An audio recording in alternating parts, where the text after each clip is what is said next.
Там вот видите уже огонь даже, наверное, красный. То солнце, ужас. И уже пепел даже.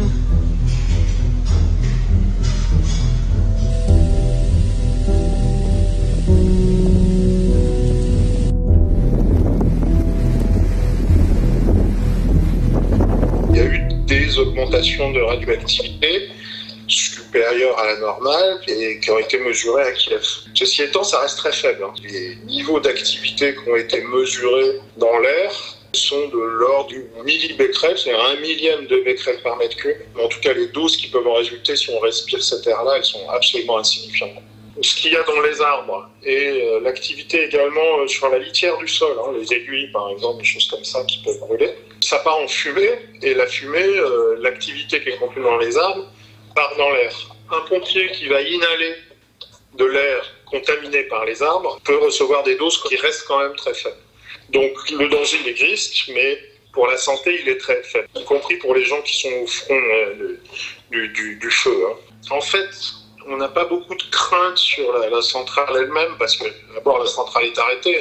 C'est des zones où les déchets de démantèlement, il va y avoir un peu de combustible usé qui est mis dans des entreposages sur la centrale. Et le réacteur accidenté qui est protégé par une arche. Vous voyez ce très grand bâtiment là qu'ils ont posé, le sarcophage, le nouveau sarcophage qu'ils ont posé au-dessus de la centrale. Il y a eu un gros travail de remise à niveau.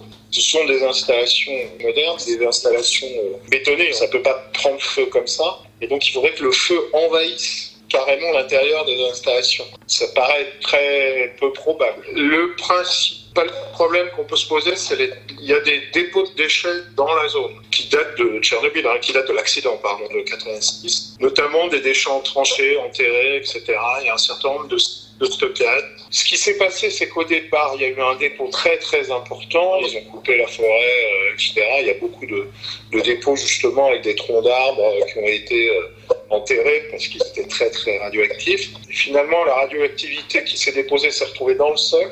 Et on s'est aperçu, quand la forêt a repris, alors qu'on s'y attendait pas trop, avec le temps, la radioactivité dans les arbres a fini par recroître à nouveau. Les fumées, elles vont se redéposer à un moment donné, ne serait-ce que parce qu'il pleut, etc. Et ça peut recontaminer des cultures. Bon, il est préférable que les gens qui sont là-bas nettoient les salades et les légumes, etc.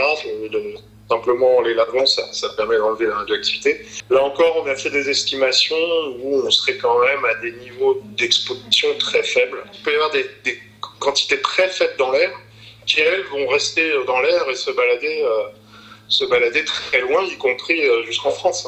Des quantités extrêmement faibles.